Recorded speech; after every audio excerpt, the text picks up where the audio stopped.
I've looked at the uh, floor plan and I'm ready to put my finished floors in, but I have to figure out what I want to do with this room or this space before I put the finished floors in so that I put the appropriate floor in this space. And I've kind of you know, I thought, should we just have another closet? Should we have a bar that's accessible from the family room? Should we have something that's more accessible from here? What can we really do with this space? And I've decided to put some sort of a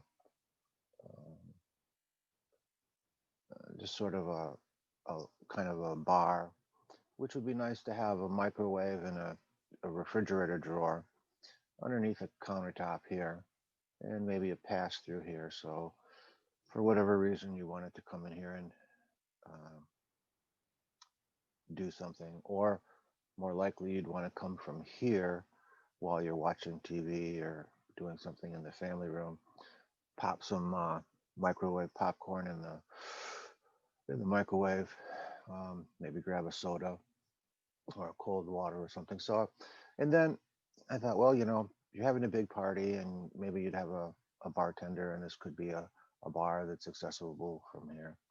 So, of all the things that I thought were possible, I decided, let's make this a little bit of a bar area. I wasn't thinking about a sit down bar. So, I'm going to say architecture component, model in place, casework. Okay. Casework 22. I'm going to do an extrusion, which is going to be the countertop. And I was thinking about maybe giving this countertop a little bit of an arc to it, just a slight one. And then come back from there 2 feet across to here and back to there. So let's take a look at the constraints. We want the countertop to be if it's a bar, it could be a little bit higher, but I think we'll leave it at 3 feet, and we'll start it at 2 feet 10. So we'll have our typical 2-inch thickness.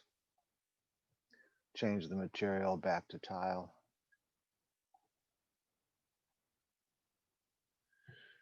It's the 4-inch tile. We'll say okay to that. And I guess we're okay. And we're okay. So now I've got the little bar in there. So I'm just going to put some arches here. So I think that's under component. It's a opening. All right. And let's see what sizes we have. It's going to have to be narrow. So let's make it 30 inches by 84. Yeah, that fits. Okay. So I like that. We'll save it and take a look at it. So yeah, we have a little bar there. It's kind of a weird location, maybe. Um, I didn't plan on this space, but it kind of worked out there. So all right. So underneath the counter, we'll have a one drawer refrigerator drawer, and we'll also have a under counter microwave. And so if you're having a party and people want a drink, they can come over here. You might have a bartender in here handling that situation. So okay. So I've made the uh, rooms finished now. And now we can think about flooring. When you come in from the back hall or the back from the garage, it's possible that your feet are wet um, or dirty. And so the material in the back hall should probably be a solid material. And again, we'll go with the tile for now. But then when we get out here, we might want this to be a better material like an oak or something like that. This might be carpeting. So I know somewhere I have to transition from the solid surface, which is tile, maybe to an oak flooring or something else. So I really need to put an archway in here. Really need to put an archway in there um, that we can have our transition located at. So I can make that archway substantial. Let's see if we have a 12-inch wide wall here. 2 by, yeah, here we go. I did make a 2 by 12 wall. So let's put that right across here. Okay. Um, and then we'll put an opening in that wall. Let's pull this guy back, go back a foot or more. I think a foot's fine. So we'll change that to 12 inches or 1 foot. And then I'll put an archway in this opening here. Back to the component. It can be wider now. So let's see, 36 by 84. You know, that's fine, I think, for this, because we really do want to kind of isolate the back hall from the formal parts of the house. All right. Now, the reason the wall is a different color here is because I have a different material. And if we take a look at this, edit the type, and we'll see that it's air.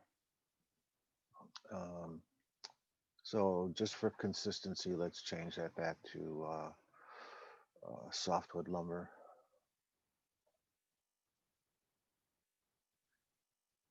Okay. And everything else will stay the same. Double check the gypsum board. Yeah, okay. All right. So that'll look a little bit more consistent now.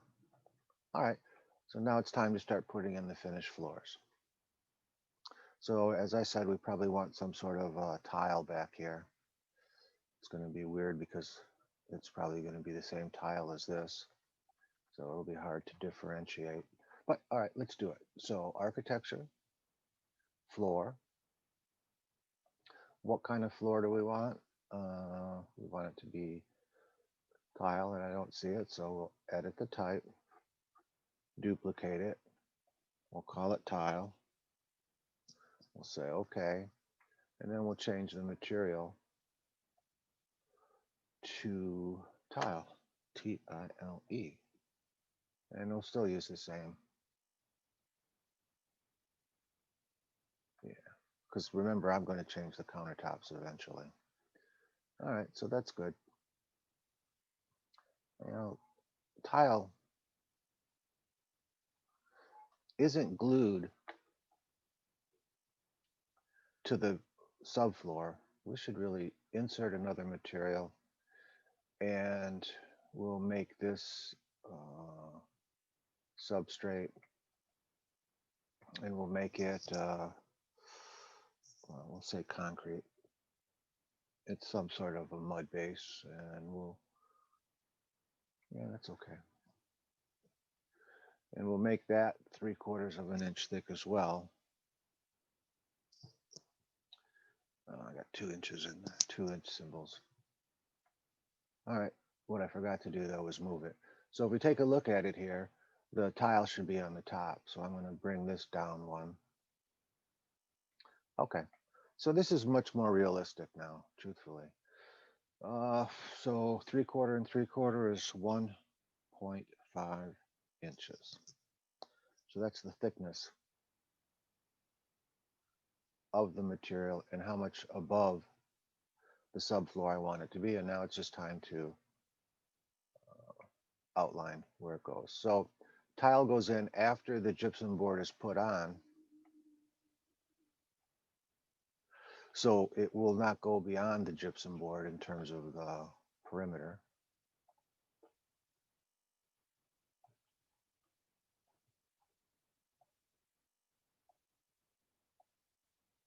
So I'm just drawing the perimeter of the tile for the finished floor in the back hall, where you might come in with muddy feet, wet feet, or you might be bringing the dog in the back way. And now we get to the counters. What I'm going to do here is I'm going to actually bring the tile all the way up to the gypsum board.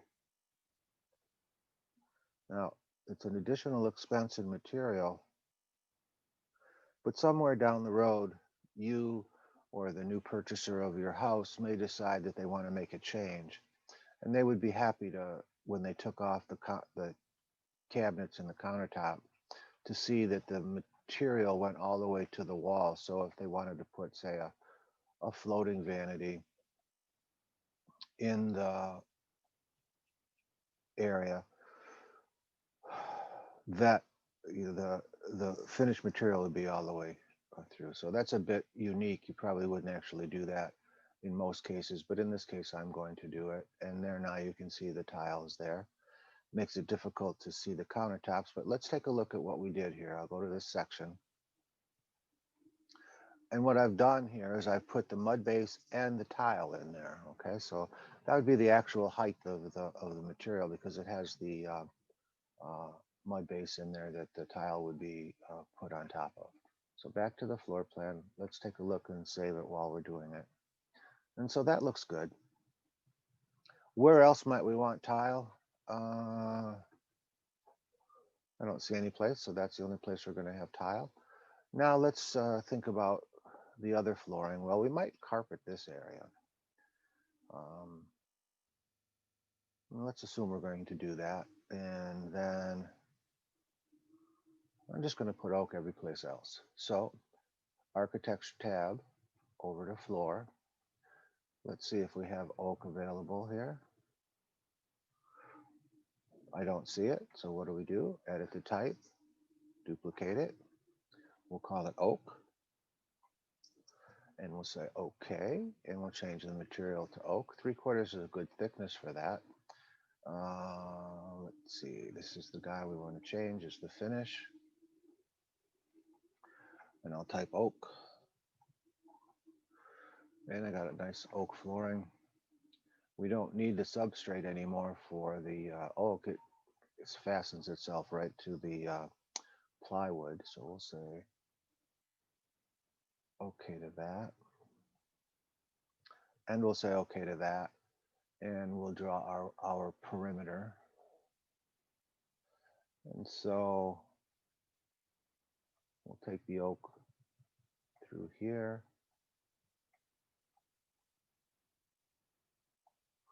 And while I'm drawing this, I realized, of course, that the two floors won't be flush. The tile will be higher than the oak is. So I have to go back and fix that. And the way I'm going to fix that is by dropping the subfloor where the tile is by 3/4 of an inch. So that means my framing for the floor and the plywood subfloor is going to be dropped. Oh, look at this.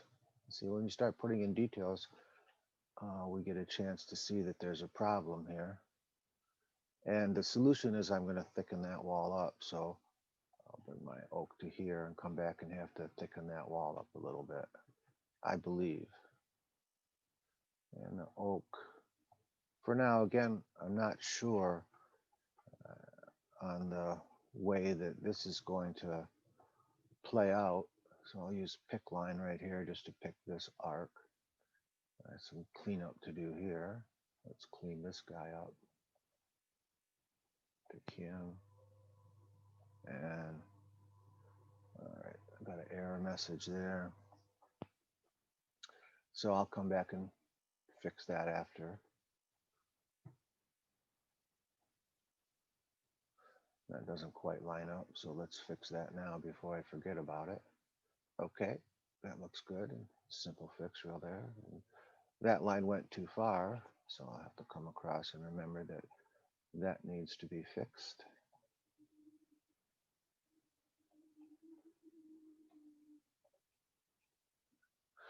I can take the oak into the powder room because it's a formal space really. So I could put a tile in there, but I'm going to leave it oak. I like oak's a nice surface. It's oak is a hard material. Now let's go back to here. So a little bit of work to do back in the back hall again, which is okay. Just drawing the perimeter all the way around where I want the oak floor to be.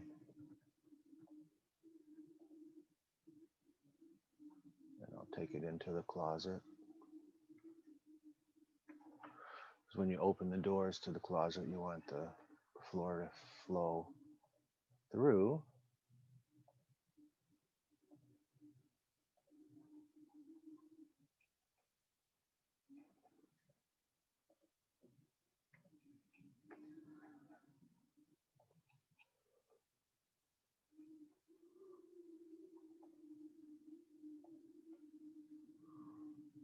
And it's questionable, should I bring the tile through the opening or should I bring the oak through the opening?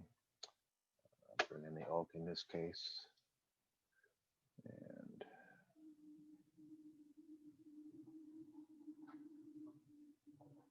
here, here, here, here. I'm just going to bring it all the way. Put the cabinets on top of a finished oak floor. All right, so remember I said there's a few spots that need to be attended to, so I'm going to isolate the category. So that's all I have. And here it'll be easier for me to, I believe it'll be easier for me to clean this up now.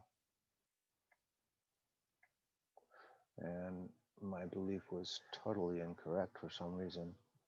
It's giving me a hard time there. Let's delete this. Modify. Oops, see, I still have that little icon there telling me it's expecting to do a trim extend. So I'm going to hit escape, get rid of it and delete that. And yeah, I already have a line there, so I'll clean that up. Looked like it was extended beyond, but it's not. And that looks good. And I think there was a little spot down around here. Somewhere, I think there's one more place that I need to fix and I was wrong. So we'll say, okay, go back and reset. So now I have all of my oak in there. And then the only thing left to do is put carpeting in here. So let's see, architecture, floor. We're looking for carpeting. Don't have any, so edit the type, duplicate it, carpet. Okay, and let's see if we can find some carpeting.